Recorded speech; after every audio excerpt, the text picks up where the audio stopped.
Outside the Lines First Report. The 2009-2010 NBA Coach of the Year. As Oklahoma City proudly embraces the Thunder, a team on its way up the NBA totem pole. Durant all the way! The city that begat that team, Seattle, watches in a collective daze, confused whether to root for or against the franchise that it embraced for 4 decades. Today on Outside the Lines, what really happened to the Sonics, what their fans do for their NBA fix now, and the lessons fans in cities like Memphis, Charlotte, and Sacramento need to learn from the saga of the Seattle Sonics.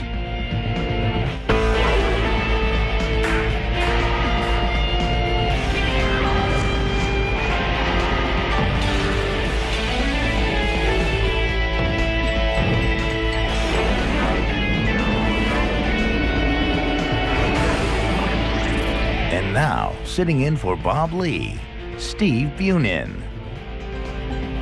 Even with last night's loss, the Oklahoma City Thunder has made its mark on these NBA playoffs, pushing the Lakers to at least a Game 6 in their first-round series.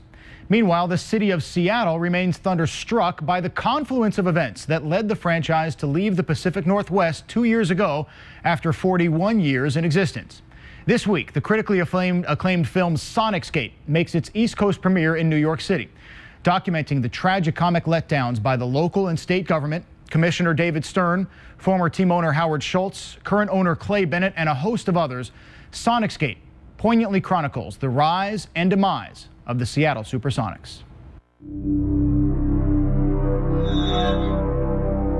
Today, we stand before you filled with both great emotion and renewed hope and enthusiasm for professional basketball in the Northwest region.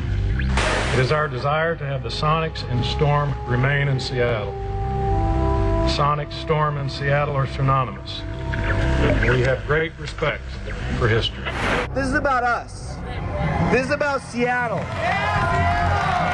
This is about making sure that the NBA and the nation know that they can't come in and just take something from us and think we're going to lie down.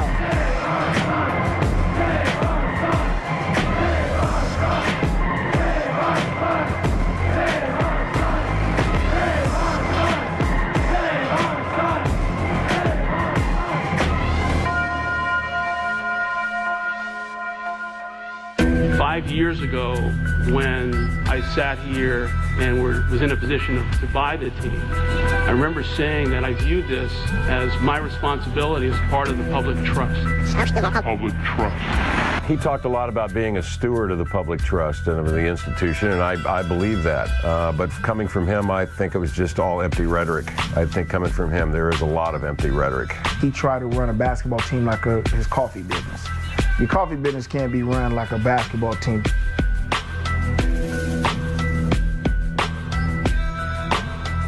I've said repeatedly what our intentions are, and that's what they are, is to be successful here.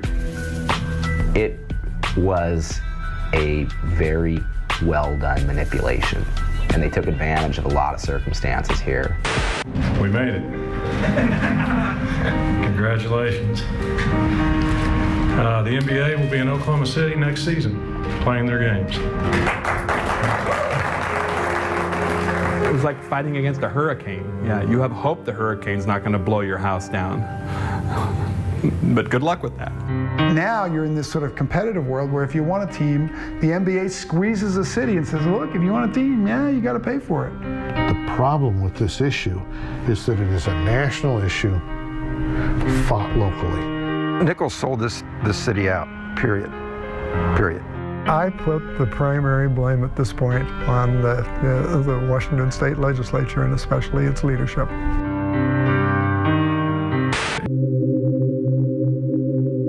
No more Sonics makes no sense at all to me.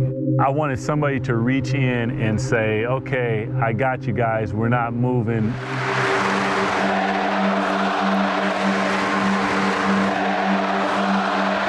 Pitiful cries to a disinterested God.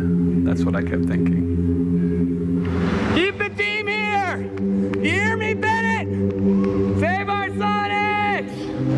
The thing thing is, if we get a team, it's going to be somebody else's team.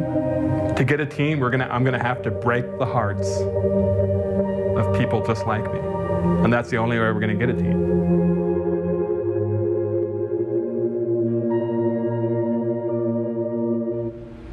The NBA declined our request for Commissioner David Stern or subsequently any NBA employee to come on today's show.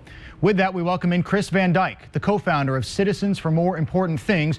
Chris led the campaign of a Seattle initiative that passed with a 70% majority prohibiting the city from using tax dollars to build stadiums. Steve Kelly, longtime sports columnist at the Seattle Times, one of the most prominent and consistent critics of the team's move, who just last week wrote about the paradox of being an NBA fan in Seattle now. And Scott Soshnick of Bloomberg News, whose scathing column today called the whole situation just plain sad. Gentlemen, welcome. Steve Kelly, let me start with you. What ultimately caused the Sonics to leave Seattle? I think it's more who caused it, and there's several who's. But at the top of it is the mayor, Greg Nichols. He sold us down the river. But Howard Schultz, the day Howard Schultz sold the team to Clay Bennett, he knew they were gone. Clay Bennett is guilty. And above all, I think David Stern, because David Stern, for whatever reason, couldn't wait to get out of here. And in a lot of people's estimation, including mine here, he's a bum who disrespected the game. Here's a guy who keeps fining all the coaches for criticizing the officials and saying that they're guys like Phil Jackson, who are monsters in this game, and he fines them for disrespecting the game. Well, nobody disrespected the game more than David Stern when he turned his back on 41 years of history here. He disrespected the city, he disrespected all the city stood for the NBA, and he ultimately is the biggest bum of all these guys. We also welcome in the director of the film Sonicsgate, Jason Reed from New York City. Jason, what do you think ultimately caused the Sonics to leave Seattle? Well, I'd say it was a number of things. First off, the CEO of Starbucks, Howard Schultz, who owned the team for 5 years, sold the team to Clay Bennett. Clay Bennett was an Oklahoma businessman. He clearly wanted to move the team to Oklahoma. So Clay Bennett's to blame as well. David Stern let it happen under his watch. And then you have to look at the state government of Washington and the local city leaders, including Greg Nichols, who basically sold out the city for $45 million by accepting a settlement and letting the team move to Oklahoma City. Chris Van Dyke, what do you think caused the Sonics to leave? Well, I think the NBA in its current structure caused the Sonics to leave, if anything did. I'm not sure it's the players. It's interesting listening to people's comments, but given the structure of professional sports in the United States, the way they are played, I think they're going to do what they're going to do so long as they are structured this way without any very, very tight control by the federal government. Scott, where do you stand? Well, I point this at arrogance, and if you're looking for one villain, you're not going to find it. There are many villains in this, but I point the finger of blame mostly at Howard Schultz because he was the local guy. He was the guy who repeatedly called the team a civic trust, and he knew the lease agreement going, and he just thought that he was suave enough to convince the taxpayers to pony up the funds just like they did for baseball and football. And when they said no, he did not commit to keeping the team there. He sold it to a guy who, by the way, never even took the time to establish a local address. I wrote about this at the time, that he handed me his business card, Clay Bennett did, and it said Oklahoma City on it. That's all I needed to say to see about his intentions. That team was gone the minute he bought it. Steve, what role did stadium fatigue play in the Sonics' departure? I'm sorry, stadium fatigue? Well, I think that had something to do with it because we'd already paid for the Safeco Field for the Mariners and Quest Field for the Seahawks. But my argument was, did those turn out badly? I think those turned out pretty well. I think it was more fatigue at the fact, first of all, I think everybody here thought it was a fait accompli the day that Howard sold the team to Clay Bennett. But I think the city had seen almost 10 years of bad basketball, with one exception, 2005. And so the level of interest had plummeted, and then Clay Bennett came in and totally stripped the team. And I think a lot of the interest in the team disappeared at that point. Jason, what was your chief goal with this film? Well, basically, we wanted to preserve the history of the Seattle SuperSonics, first and foremost. We also wanted to educate the public on the issue and what happened here. We felt like the issue is largely swept under the rug nationally, and we wanted to hold the parties accountable. And ultimately, we wanted to send a message to sports fans that no team is truly safe in this modern era, despite the rich history, despite a strong fan base. 41 years of history the Sonics were in Seattle, and they were able to move away relatively easily. And so I think we wanted to send a message to sports fans around the nation that no team is truly safe. Steve, what did the national media not get about this story? Well, with a few exceptions, I don't think they cared, and I think that was part of the problem. As they say in Jason's film, this was a national issue being played locally in Seattle.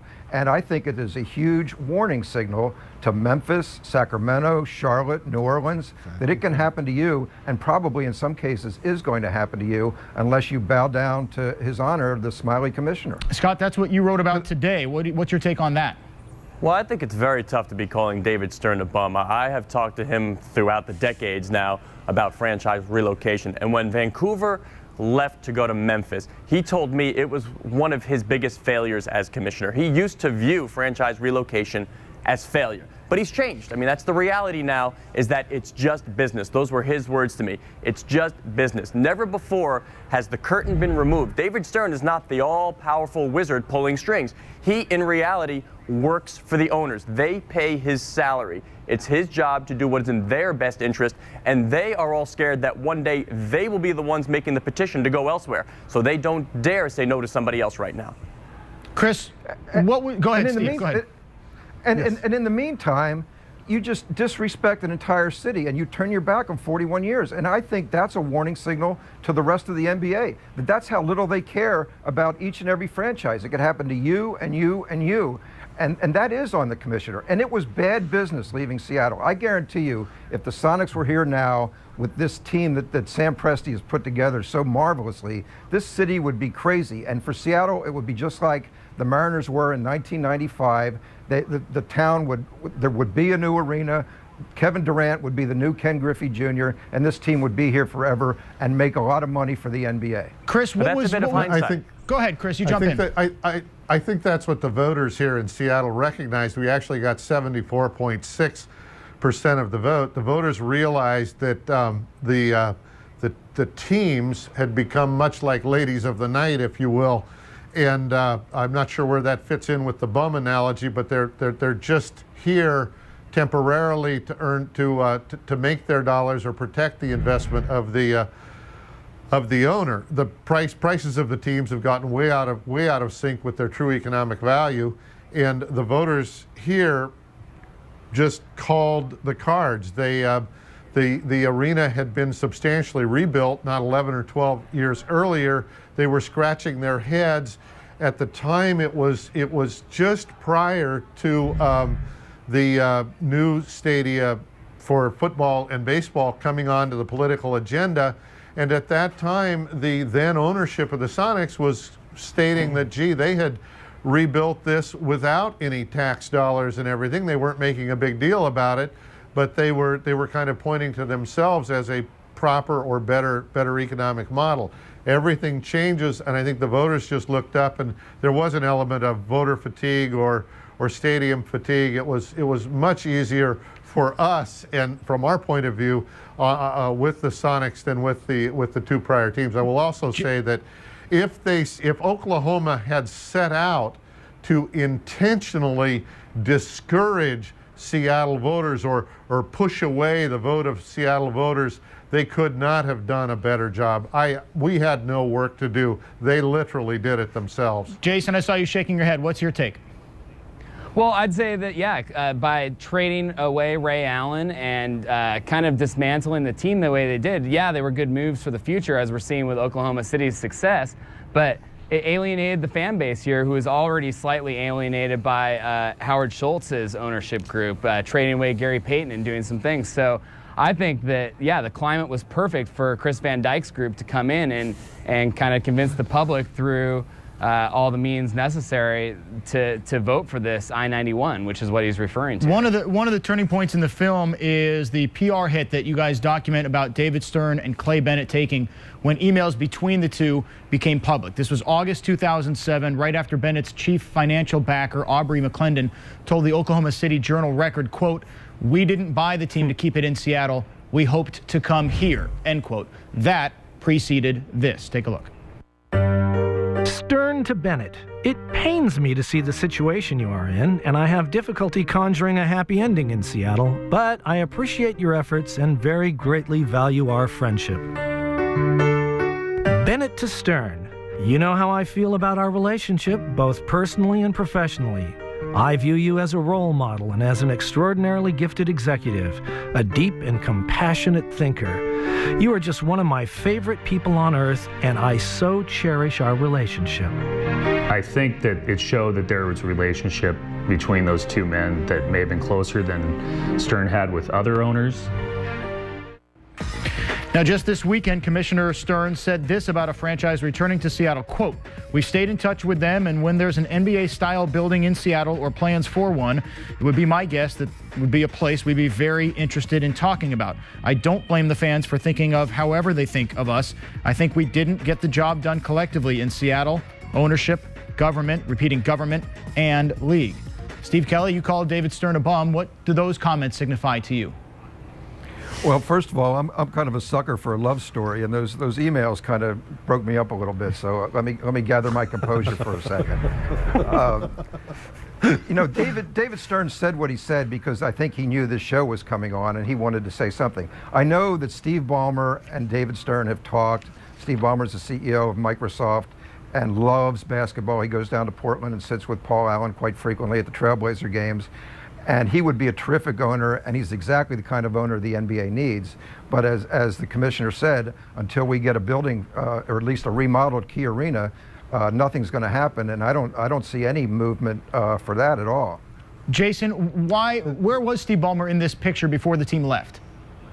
Well, basically, as Clay Bennett decided to move the team and made it public with his intentions, Steve Ballmer and some other local Seattle businessmen came forward with a plan to renovate Key Arena, a $300 million plan where they were going to donate $150 million to the city of Seattle to renovate Key Arena. The city of Seattle guaranteed the other $75 million, and all we needed was $75 million authorized by the state legislature to give King County the power to do that, and we would have had an ownership team and a plan in place before the Board of Governors meeting in 2008 when they voted to move the team to Oklahoma City, or to allow the move. And so Steve Ballmer was there. It was late in the game, but that was a game-changing moment that I think our local state government just let our community down. We had a chance to take $150 million and basically Oklahoma passed a funding package at the same time. Well, at the Board of Governors meeting, it was an easy pitch for them to say, hey,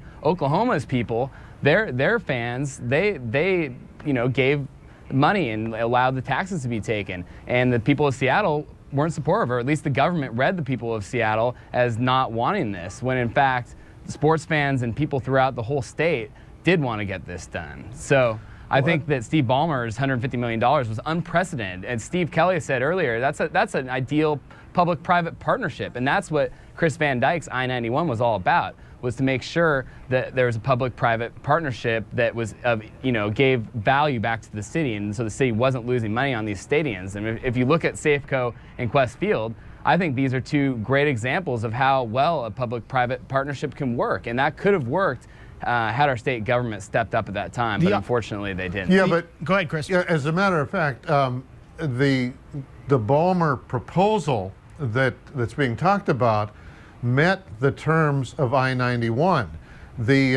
And we expressed that to the state legislators at the time. However, Clayton Bennett, to use a basketball term, was running the clock, and given the political antipathy toward doing anything, it took time. It would take time. It took time for legislators.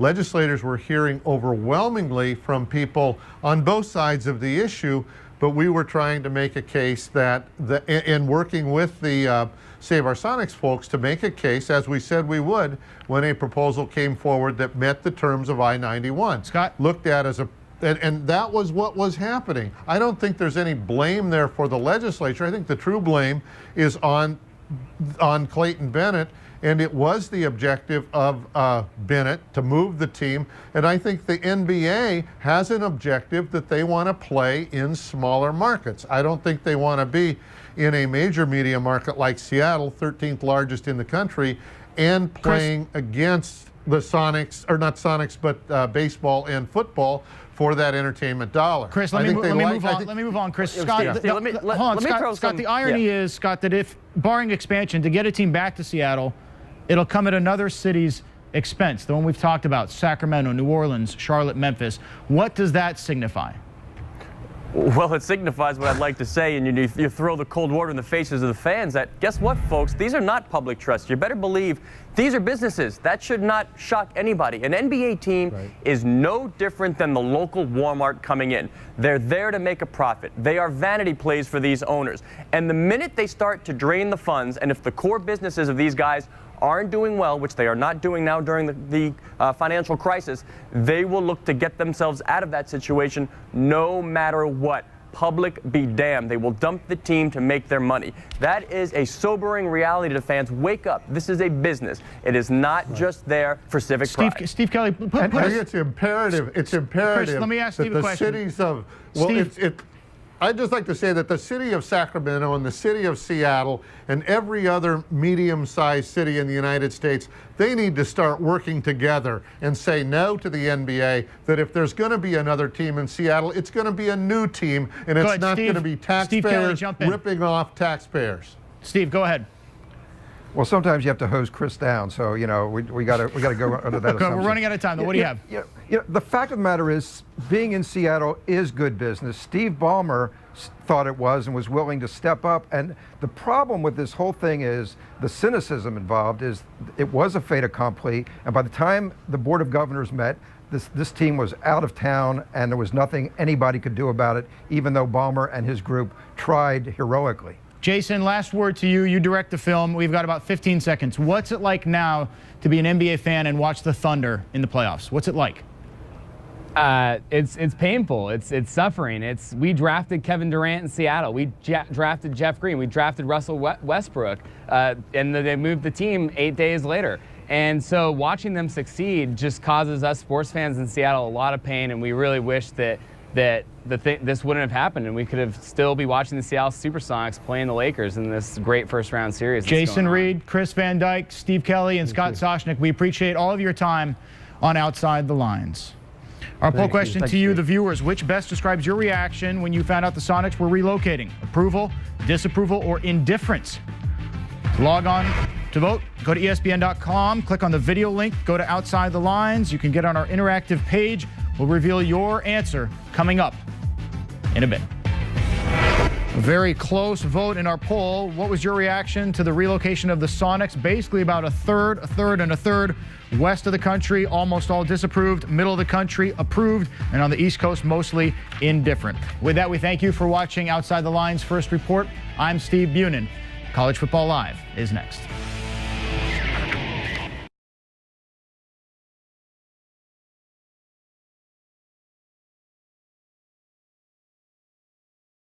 That they can't come in and just take something from us and think we're going to lie down.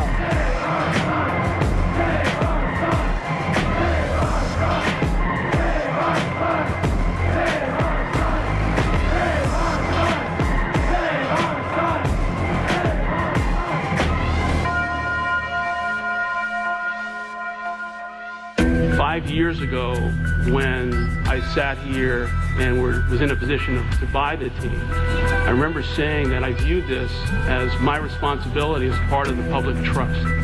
Public trust. He talked a lot about being a steward of the public trust and of the institution, and I believe that. But coming from him, I think it was just all empty rhetoric. I think coming from him, there is a lot of empty rhetoric. He tried to run a basketball team like his local and state government. Commissioner David Stern, former team owner Howard Schultz, current owner Clay Bennett, and a host of others, Sonicsgate poignantly chronicles the rise and demise of the Seattle SuperSonics. Today, we stand before you filled with both great emotion and renewed hope and enthusiasm for professional basketball in the Northwest region. It is our desire to have the Sonics and Storm remain in Seattle. Sonics, Storm, and Seattle are synonymous. We have great respect for history. This is about us. This is about Seattle.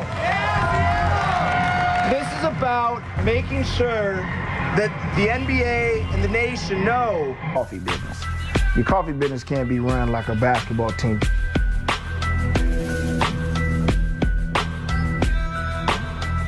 I've said repeatedly what our intentions are, and that's what they are, is to be successful here. It was a very well done manipulation, and they took advantage of a lot of circumstances here. We made it. Congratulations. The NBA will be in Oklahoma City next season, playing their games. It was like fighting against a hurricane. Yeah, you have hope the hurricane's not going to blow your house down. But good luck with that. Now you're in this sort of competitive world where if you want a team, the NBA squeezes.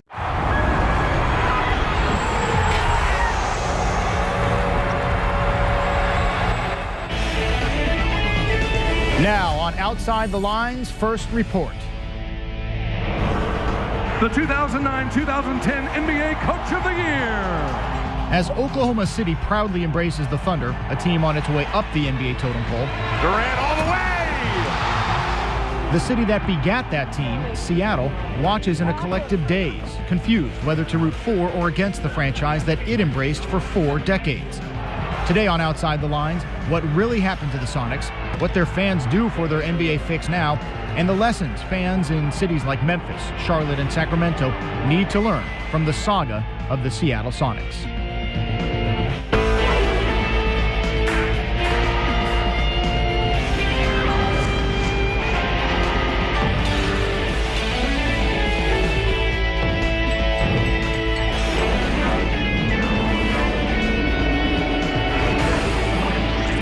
And now, sitting in for Bob Lee, Steve Bunin. Even with last night's loss, the Oklahoma City Thunder has made its mark on these NBA playoffs, pushing the Lakers to at least a Game 6 in their first-round series. Meanwhile, the city of Seattle remains thunderstruck by the confluence of events that led the franchise to leave the Pacific Northwest 2 years ago after 41 years in existence. This week, the critically acclaimed film Sonicsgate makes its East Coast premiere in New York City, documenting the tragicomic letdowns by the